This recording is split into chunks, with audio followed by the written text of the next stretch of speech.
Man, what an awesome day today. Can I start? Yep, you're good. Yeah, what an awesome day today, man. Really appreciate Lindenwood letting us do this. Coach Stewart, such a generous host to allow us to utilize the facilities. What a great opportunity for us to practice a road trip, get used to the adjustments of a locker room and the challenging of an environment. So what an awesome field, and everything was first class. So really appreciate Lindenwood. It was good today. We got a lot of, I know some people thought we were doing a walkthrough. We got a really good scrimmage with our younger guys.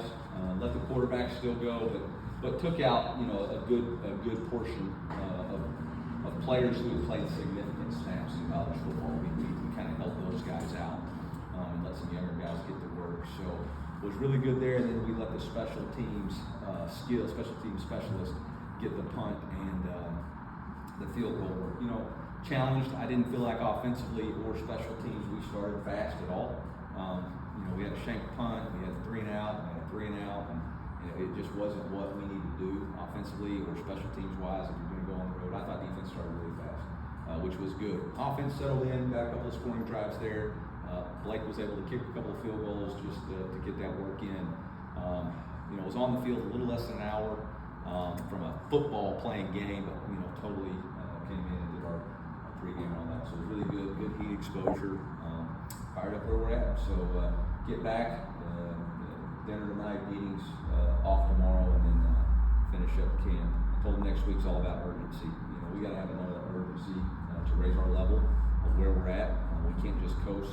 We got to have some urgency to get going. So that's where we're at. So I'll take it for questions. Eli, when this was an important practice for you to get in to go on the road, what did you want to see from your guys in this practice, and what do you feel like you saw? Yeah, I wanted to see where we were at. I wanted to see from a mentality standpoint. Would we start fast? Did we have the right mindset? Did we come out ready to play? In a road game, you can't ease into it. You look at our poor performances last year. 3 of them on the road, we were really, really slow, and that can't happen. We have to start fast, and that's something that you can learn now and apply it instead of having to learn after you go on the road. So, they knew I was disappointed with that slow start. Eli, when you talk about having a solidified plan along the offensive line, what does that look like? Does that include getting that left tackle and Curtis at right guard? Yeah, for us, it's all about getting the best 5, right? And the challenge is, you think you got guys slotted in positions, but man, guys grow and develop and get better and play themselves into positions. And so, Curtis Peagler's really played well. And so it's like, okay, well, is he playing better than the left tackle? Or is, Tristan Wilson playing better than the center? And so, we're having those constant discussions. I feel like we gave ourselves a chance to look at it. I like the way that looks right now. We've got a little bit of camp left, so I don't want anybody to think they're out of the fight. But I feel confident in the direction we're going. I'll say this, I had a ton of confidence in Brandon Jones. What he did with our offensive line the last 2 years that he's been here has earned him the ability to be flexible with how he does it. And so, all the worry about, we're moving, that's ridiculous. Don't worry about it. I promise you. We know what we're doing with that, and we'll be just fine if that's the direction we go. Caden's been an unbelievable team player. Slid out there. He's played left tackle. That's what he's always been. And he looks like a natural to me. So I think we'll be fine. But no final decisions yet. Eli, you said you let the quarterbacks go today. Yeah. What did you see from each of them? Yeah, it was a struggle for them because they were going against or didn't have necessarily the same group that they've been working with, so that was good. Got to see them work through some difficulties, some slow starts, and bounce back. So it's good. The big thing for me again was to see the mindset and mentality come out and how do they respond to this situation. Nobody knew who wasn't playing. Everybody thought we were coming out here and everybody was going. And then we went back in the locker room and I just took people's helmets and I told, hey, when you go on the road, you always face adversity. You never know. Somebody's got to step up. And so these guys that don't have helmets aren't playing today. And go figure it out. And was trying to create some inertia. I thought did a good job. Coach, with Keaton moving on to left tackle, just what was kind of the genesis for feeling at this point in camp that now was the time to give that a try? Yeah, just the way Curtis Peagler and Tristan Wilson have been playing for me.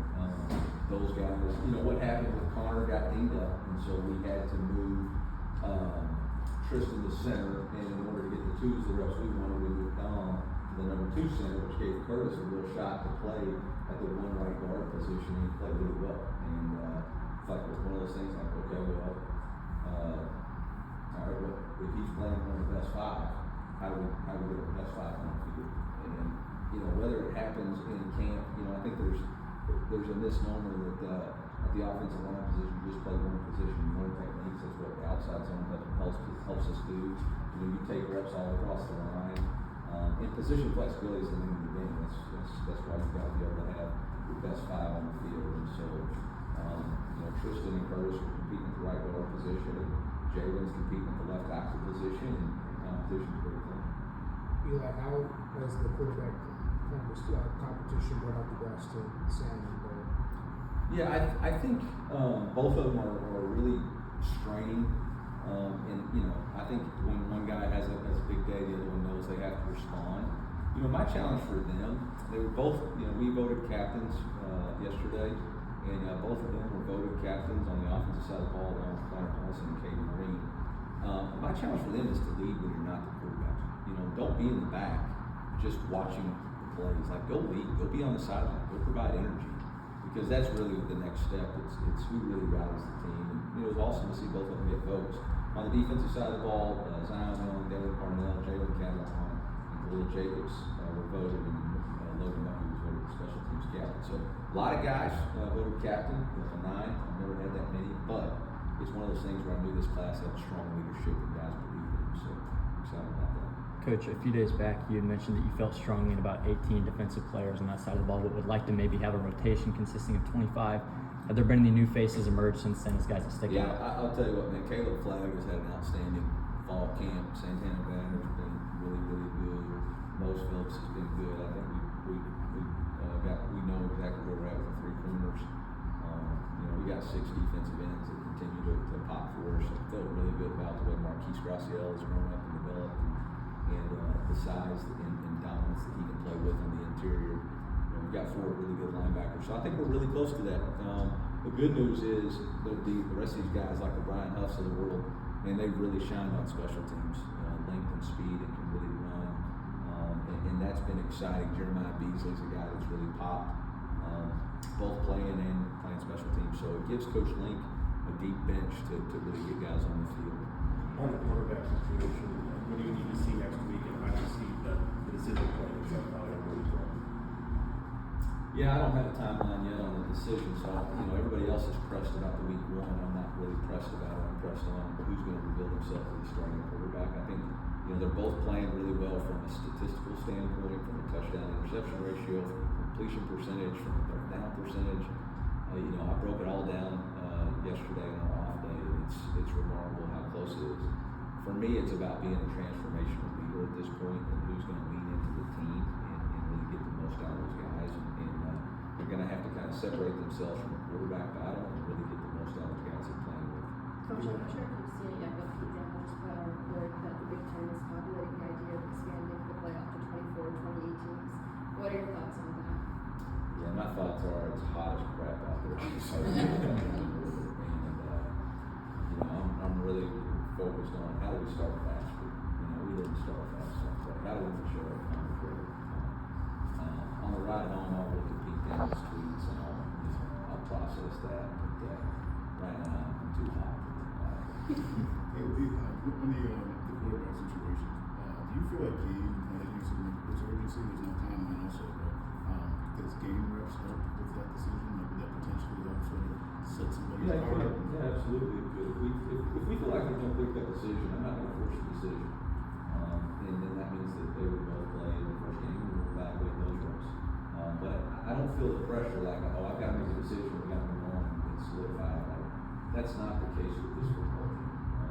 So this team's growing. They need all this urgency to raise our level because, again, we didn't start fast enough. So there's got to be urgency when we show up to play. But that doesn't mean I need urgency to make a decision and force the wrong way to happen.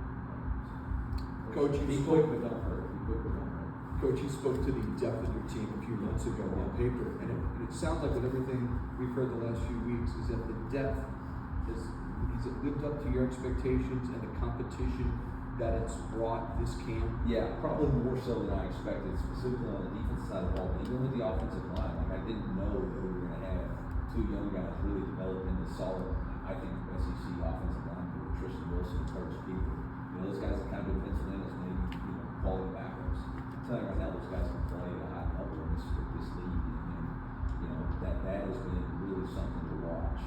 So that gives you more flexibility with what you want to do. Watching Marquise Crossdale and Jalen Marshall really push. Elias Williams get up to 270 pounds.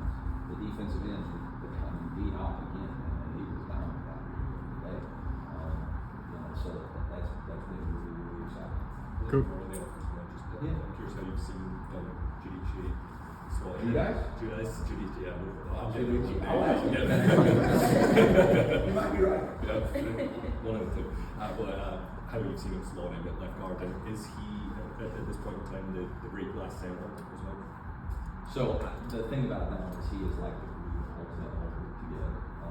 I think the way he has asserted himself as the leader of the offensive line, it's been remarkable. I mean, because Connor was out, so we needed somebody else to kind of be the guy. Like, hey, they're going to get extra. They're showing up on Saturday. He's been the one leading. We're watching tape, and it's been remarkable. And man, that guy puts the team first in everything he does.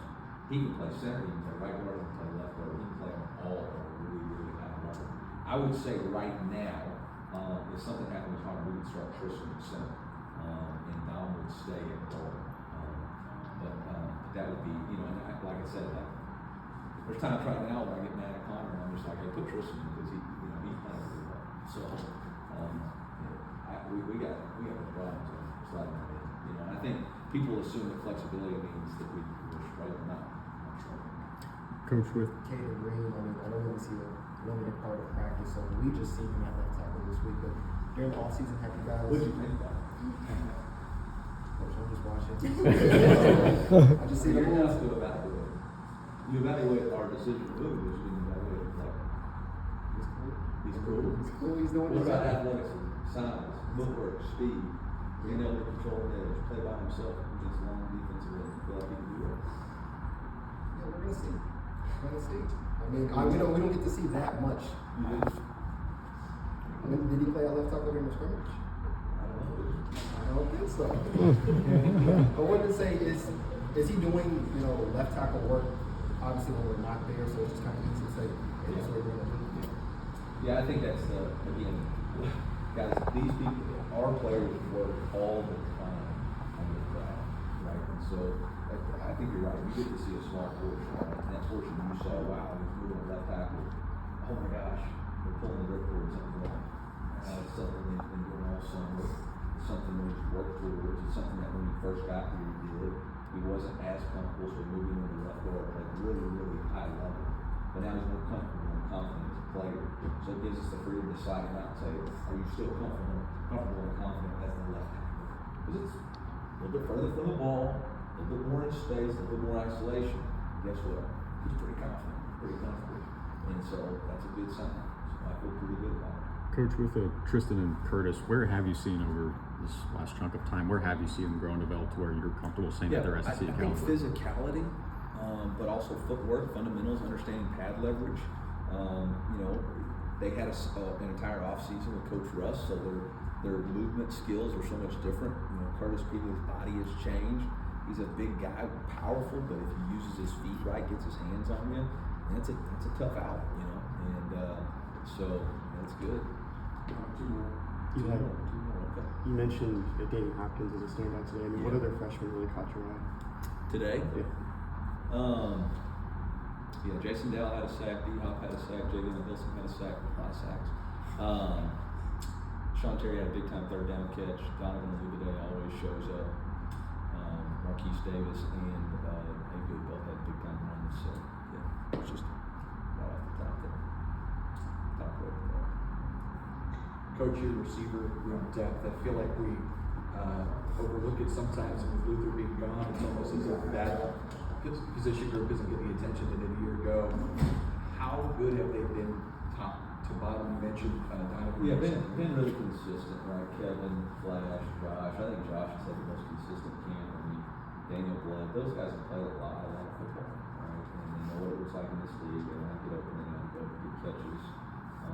that's been really, really good to watch. And then you got David Williams play a lot of ball, so he's coming in and fitting nicely. Got the young guys coming in now too. Thanks, Coach. Yeah, appreciate Thanks, y'all. Coach. Thanks for coming